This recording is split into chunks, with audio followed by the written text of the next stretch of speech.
Office de radio et télévision du Mali, bienvenue sur notre antenne à Bamako, il est 7 heures.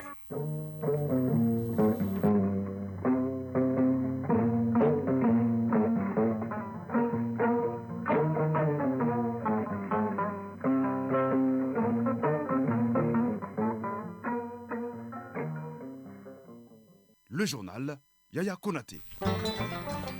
Dans l'actualité de ce lundi 22 juillet 2024, carte d'identité, contravention policière, acte d'état civil, impôts et taxes payés désormais par Mobile Money au Mali. Le processus de digitalisation des paiements et des services publics a été lancé. Ce sera à Bamako dans un premier temps. Le ministre de l'administration territoriale et de la décentralisation est attendu dans certaines mairies pour voir l'opérationnalité du système. Dans l'actualité des pays membres de l'AES ce matin, la baisse du prix du carburant au Niger, une décision du CNSP pour soulager les populations, le retour forcé de plus d'une centaine de Burkinabés de Côte d'Ivoire. Le président du Faso ordonne qu'ils soient accueillis avec honneur et dignité ici au Mali. Nous parlerons de la vie des Nigériens résidant dans la région de Sikasso, une communauté bien intégrée comme vous allez l'entendre dans ce journal.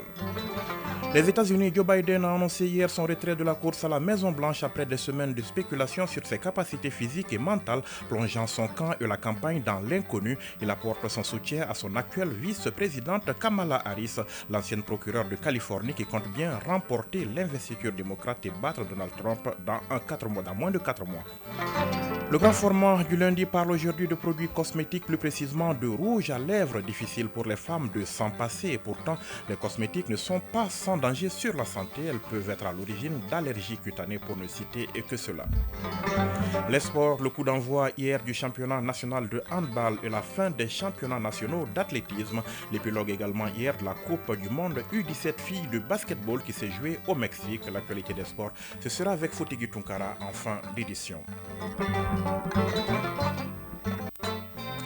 Mesdames, Messieurs, bonjour. Digitalisation des moyens de paiement et des services publics, on en parle ce matin. Le processus est lancé depuis vendredi dernier. Le président de la transition, chef de l'État, le colonel Assimi Goïta, en a donné le coup d'envoi au palais présidentiel de Koulouba. Elle vise cette digitalisation à améliorer l'efficacité et l'accessibilité des services publics dans le cadre de la modernisation de l'administration. La première phase concernera le district de Bamako, les cartes d'identité et les contraventions policières, les actes d'état civil, mais aussi les impôts et les taxes seront désormais payés par Mobile Money. Le ministre d'État, ministre de l'administration territoriale et de la décentralisation est attendu dans certaines mairies de la capitale ce matin pour voir l'opérationnalité du système. L'actualité du week-end, c'est la fin des Mali Digital Awards, 4e édition. Tous les acteurs de l'écosystème numérique du pays y étaient présents. 4 startups sélectionnées comme les meilleures ont été primées à l'issue de la rencontre. E-éducation, e-santé, e-solutions digitales et start-up digitalisation étaient les secteurs concernés. Une session extraordinaire du Conseil économique, social, culturel et environnemental s'ouvre ce matin au siège de l'institution CISA Koulouba. La session doit procéder notamment au renouvellement partiel du bureau du Conseil, à suivre donc dans nos prochaines éditions.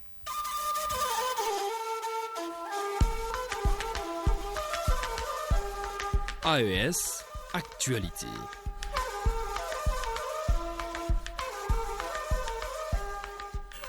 À 7h04, nous ouvrons à présent la page consacrée à l'actualité des pays membres de l'AES. Et pour commencer, rendons-nous à Sikasso. La région accueille plus de 2000 Nigériens, dont un millier vit dans la capitale régionale. Ils gagnent leur vie à travers des activités comme le transport, le commerce ou encore la rôtisserie. Une petite communauté bien intégrée sur place, nous dit Moustapha Doumbia depuis Sikasso. La Confédération de l'AES, Alliance des États du Sahel, est une volonté des autorités du Mali, du Niger et du Burkina Faso. Une volonté saluée par les peuples de ces 3 pays, à l'image de cet artiste musicien nigérien connu sous le nom de Maître Damoutoua, un musicien chanteur qui a choisi volontiers de voyager pour distraire, mais surtout pour sensibiliser davantage sur la nécessité de soutenir cette alliance. Lawali Malam Ibrahim, artiste nigérien. Nous avons fait un mois au Burkina Faso avant de venir ici au Mali. Donc notre mission là, on va finir ça ici au Mali, Inch'Allah, ou à Bamako. On montre que à le jeune Malien, à le jeune Burkinabé, à le jeune Nigérien, qu'aujourd'hui, grâce à AS, là, nous sommes la même chose. On veut que toujours les relations continuent toujours bien. C'est la ville de Sikasso qui reçoit pour quelques semaines cet artiste nigérien accompagné de ses 2 enfants. Sikasso qui abrite plus de 1000 Nigériens sur les 2000 qui compte la région. Ces ressortissants pratiquent plusieurs activités et se retrouvent au sein du Haut Conseil des Nigériens établi à Sikasso. Amadou Traoré, président du Haut Conseil des Nigériens établi à Sikasso. Les Nigériens travaillent dans la rôtisserie, les commerces et les transports. La cohabitation est déjà bonne avec les Maliens et l'AES vient renforcer cette cohabitation.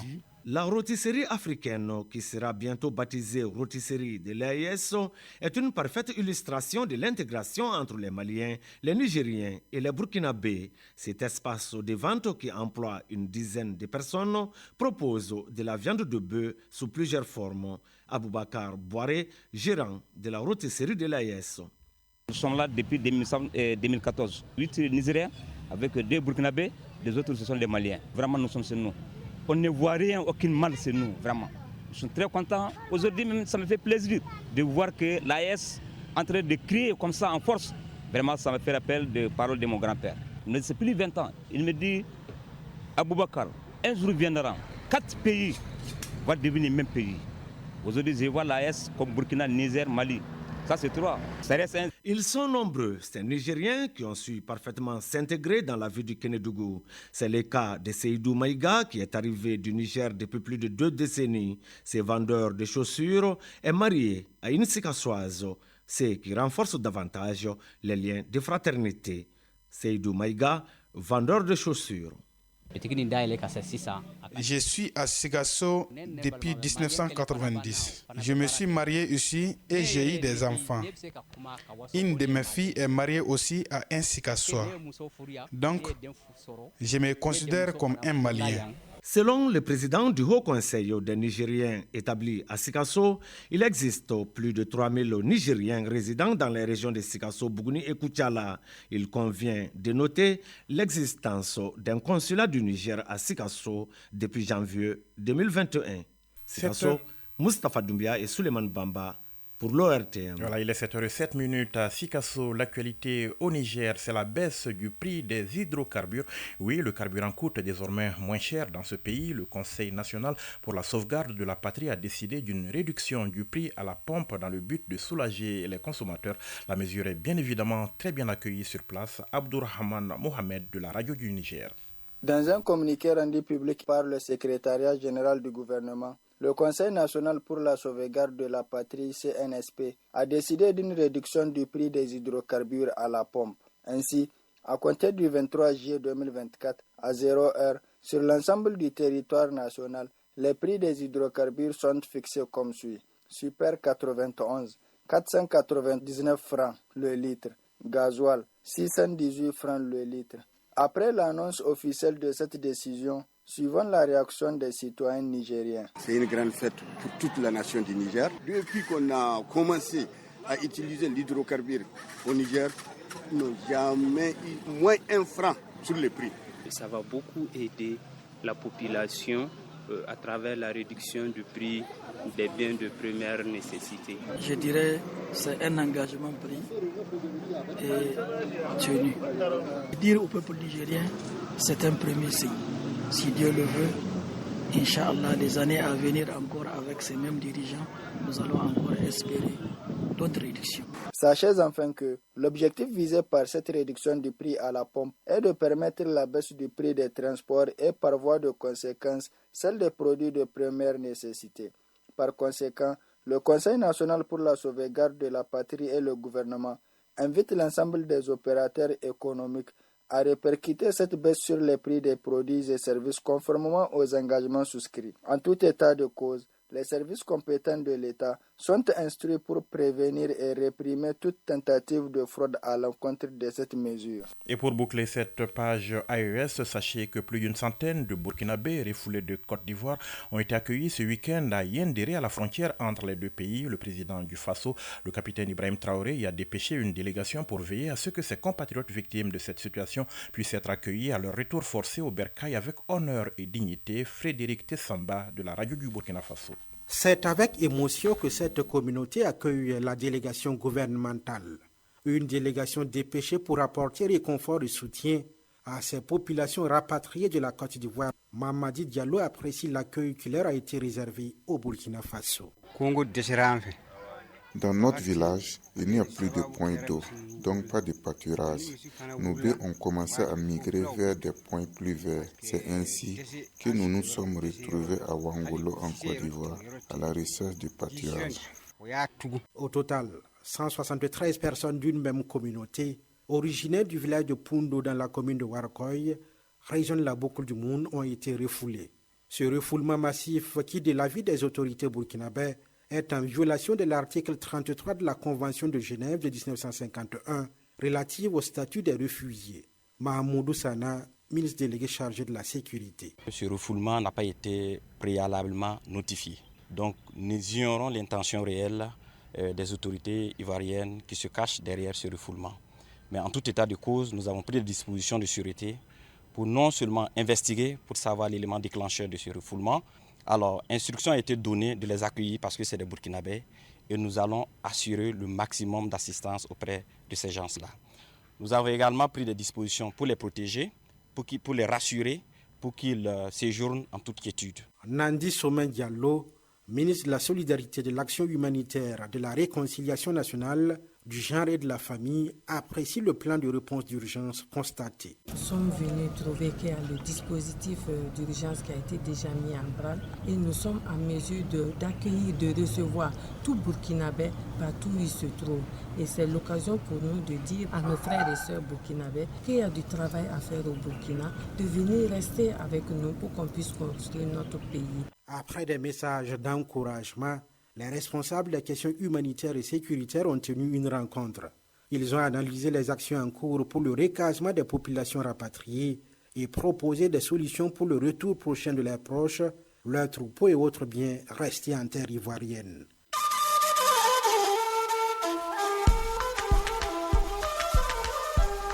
AES, actualité.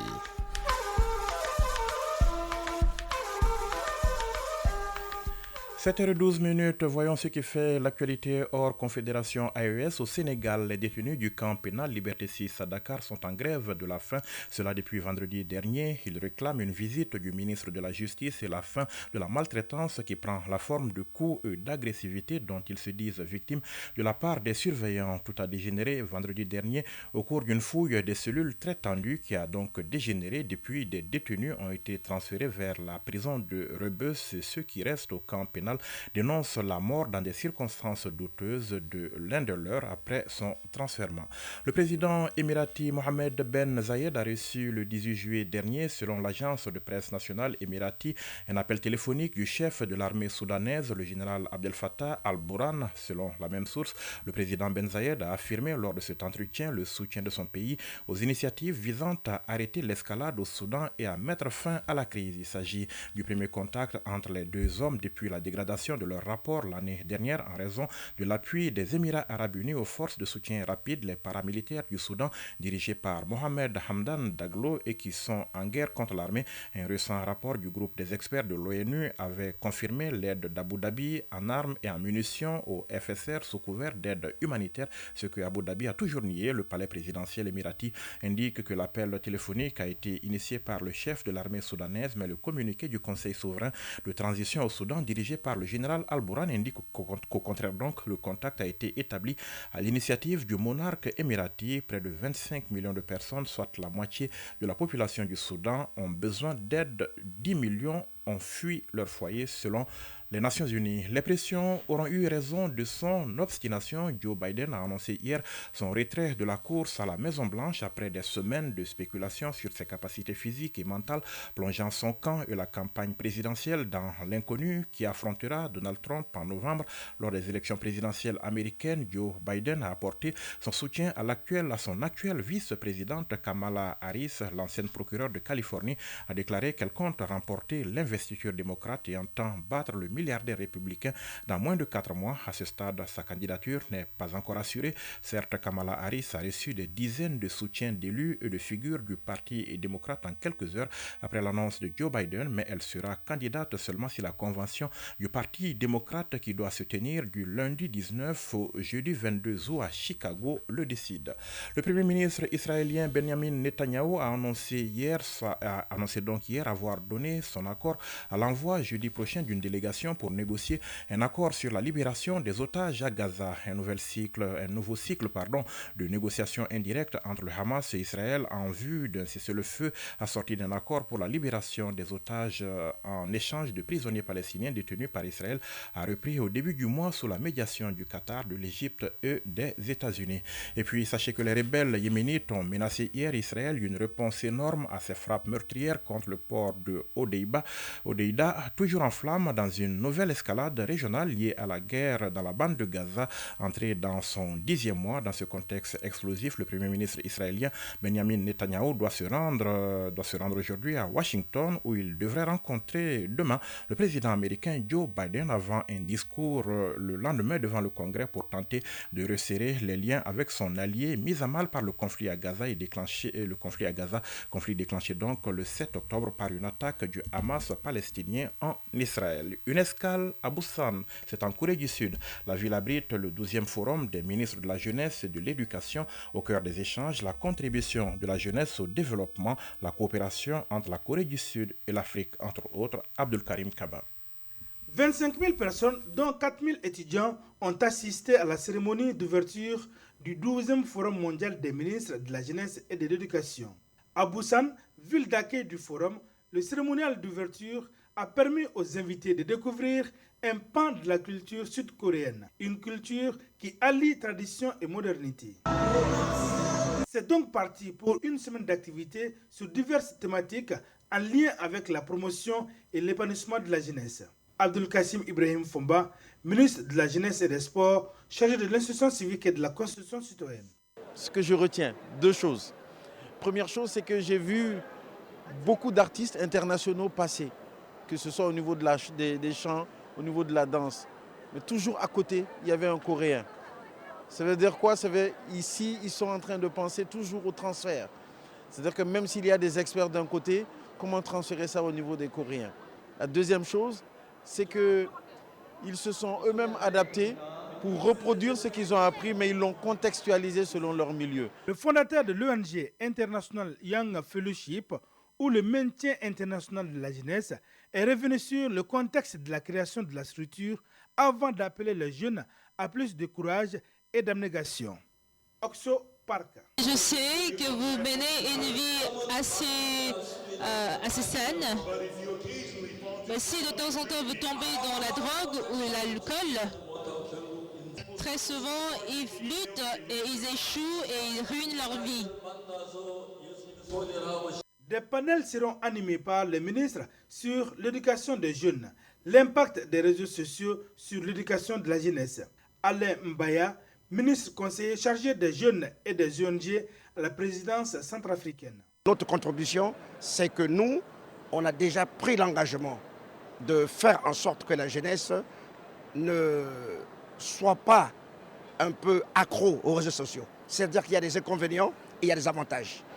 Le ministre en charge de la jeunesse partagera son expérience devant des milliers de jeunes. Son intervention portera entre autres sur la politique du Mali en faveur de la promotion de la jeunesse.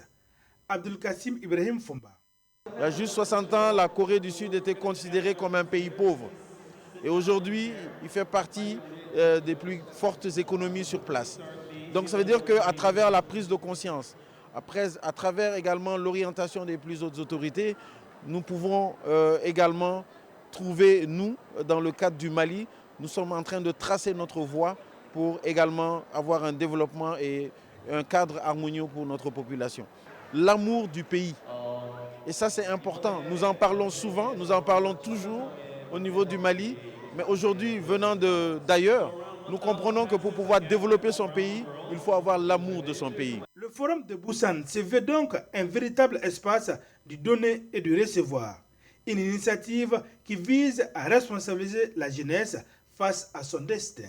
Radio Mali à Bamako et environ, 92 MHz en FM pour la chaîne nationale et 95.2 MHz en FM pour la chaîne 2. 7h20 à Bamako, bienvenue si vous venez de nous rejoindre. On aborde le grand format du lundi à présent. Il parle aujourd'hui de produits cosmétiques, plus précisément de rouge à lèvres, cette pommade dont les femmes ne peuvent plus se passer, surtout quand elles vont dans les cérémonies sociales. Certaines en usent et en abusent au point de se métamorphoser totalement et pourtant les cosmétiques ne sont pas sans danger sur la santé. Elles peuvent être à l'origine d'allergies cutanées. Pour ne citer que cela, le grand format du lundi, Bourama Traoré. Merci bien. Dans le panier de beauté de Sayon Traoré, il est devenu une arme principale de séduction.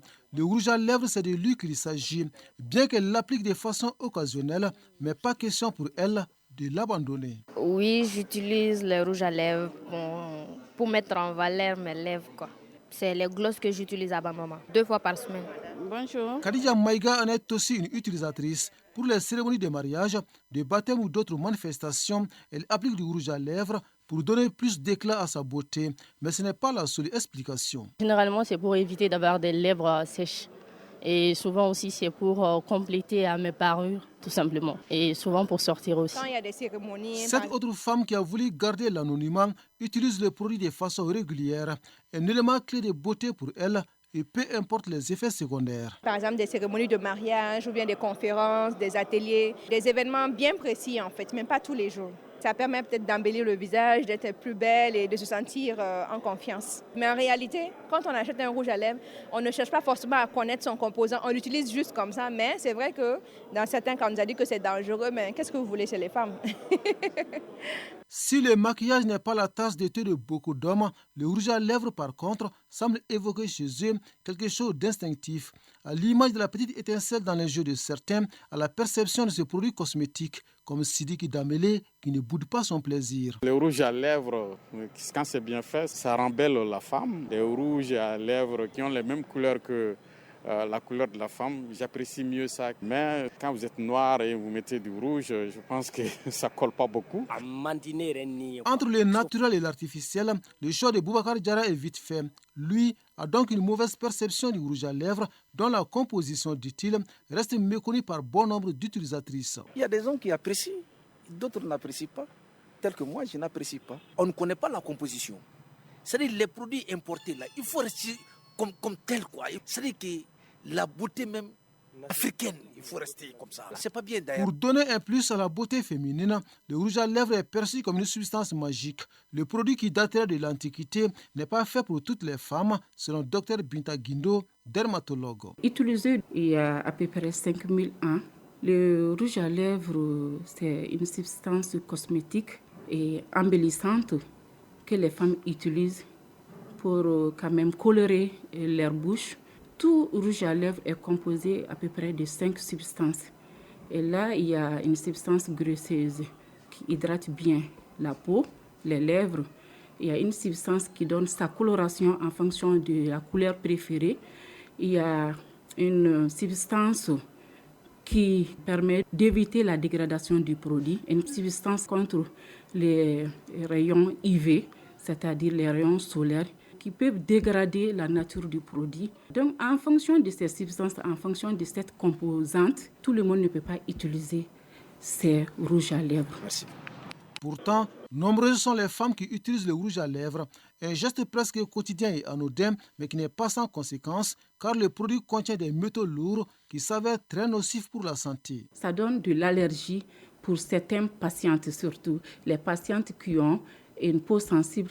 Là, généralement, quand la femme utilise une fois, 2 fois, ça peut donner ce qu'on appelle un prurite, une démangeaison, une rougeur au niveau de la lèvre. Et souvent même, ça peut entraîner ce qu'on appelle des petits boutons, des vésicules qui peuvent suinter à cause de l'atteinte de la lèvre. La patiente n'arrive plus même à s'alimenter à cause de ces ulcérations au niveau des lèvres. Donc, de faire beaucoup attention à l'utilisation. De préférer les formes bio qui n'ont donne pas de l'allergie, parce que c'est des substances qui sont faites uniquement à base de plantes naturelles. Le rouge à lèvres a un coût, tout comme la beauté d'ailleurs, mais quand son application se termine à l'hôpital, l'option naturelle n'est-elle pas une décision sage? C'est pas bien d'ailleurs quoi, c'est pas bon.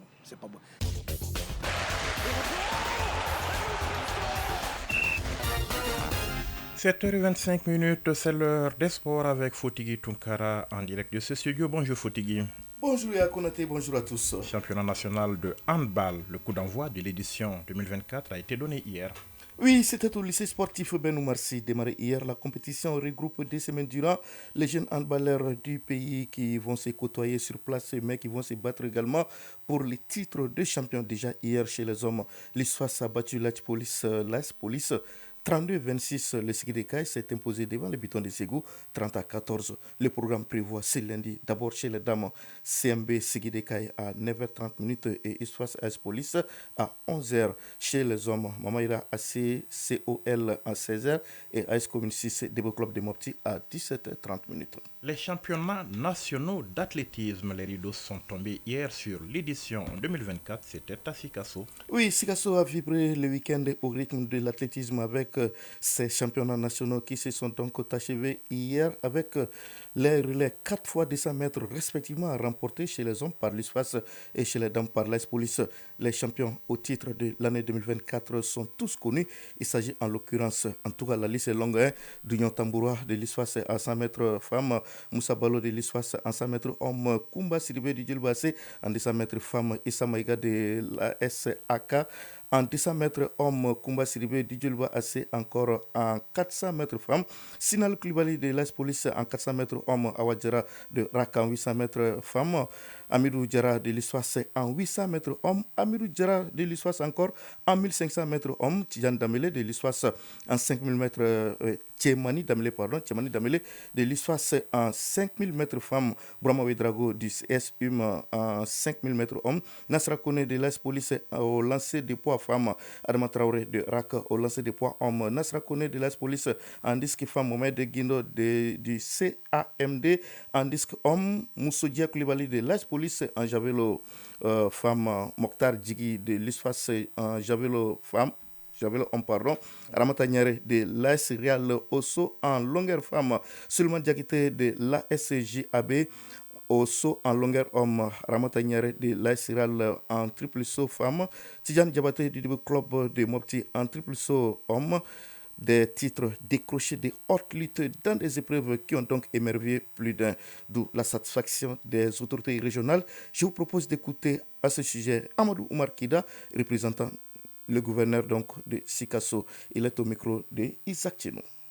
Je voudrais d'abord remercier tous les spectateurs qui ont effectué le déplacement pour assister à cet événement d'envergure nationale. Je voudrais aussi associer à ces remerciements l'ensemble des organisateurs. Je suis tout à fait satisfait d'abord pour le fait que Sikasso a été le choix pour abriter cette compétition d'envergure nationale. Donc c'est une fierté pour nous. Donc nous sortons très satisfaits de cet événement. Je dis merci à Sikasso pour cette mobilisation massive et significative.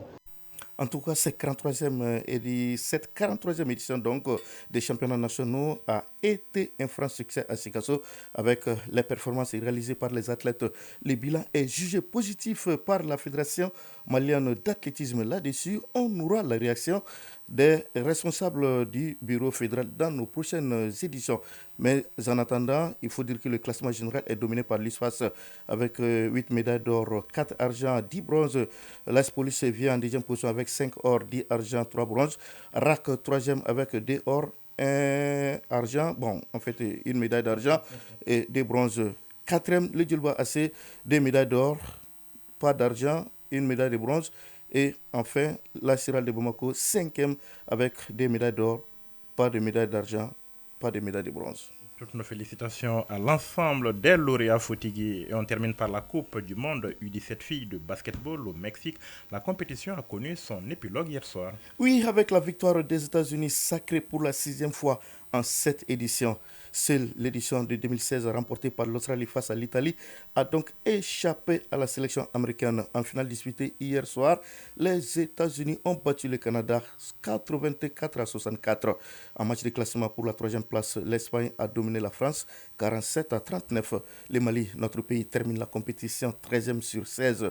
En match de classement hier pour la 13e place, le Mali a battu le Porto Rico 65-54.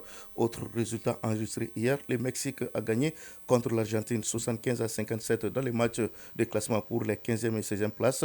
La Finlande a perdu contre l'Italie 64-73 dans les matchs de classement pour les 7e et 8e places. L'Australie a dominé le Japon 67-64 dans les matchs de classement pour les 5e et 6e places. La Nouvelle-Zélande s'est inclinée devant l'Égypte 59-62 dans les matchs de classement pour les 11e et 12e places.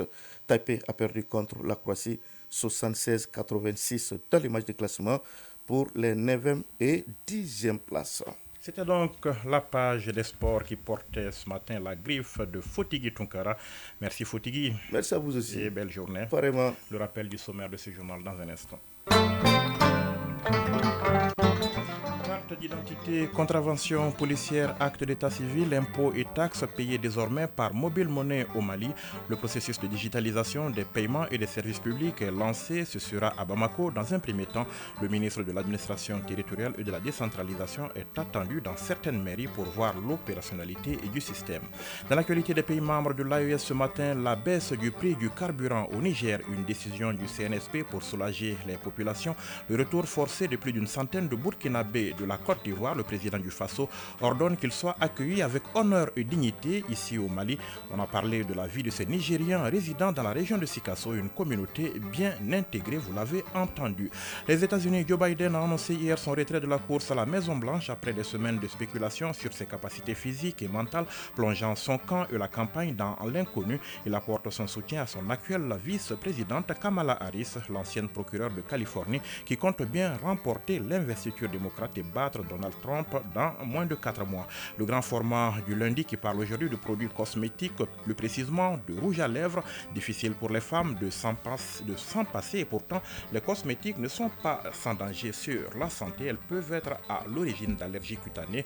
Pour ne parler de cela, comme vous l'avez entendu dans ce journal. Et puis les sports, le coup d'envoi hier du championnat national de handball et la fin des championnats nationaux d'athlétisme. L'épilogue également hier de la Coupe du monde U17 filles de basketball qui s'est joué au Mexique, Coupe du monde qui s'est terminée sur une victoire, vous l'avez entendu, des États-Unis. 7h32 à Bamako, c'est la fin de ce journal. Coordination, réalisation, Ousmane Daou, mise en onde, Aliou Koulibaly, présentation Yaya Konaté. Après les infos météo, retrouvez Fatim Dambélé pour les avis et communiqués. Prenez soin de vous et des autres. Passez une excellente journée. Au revoir.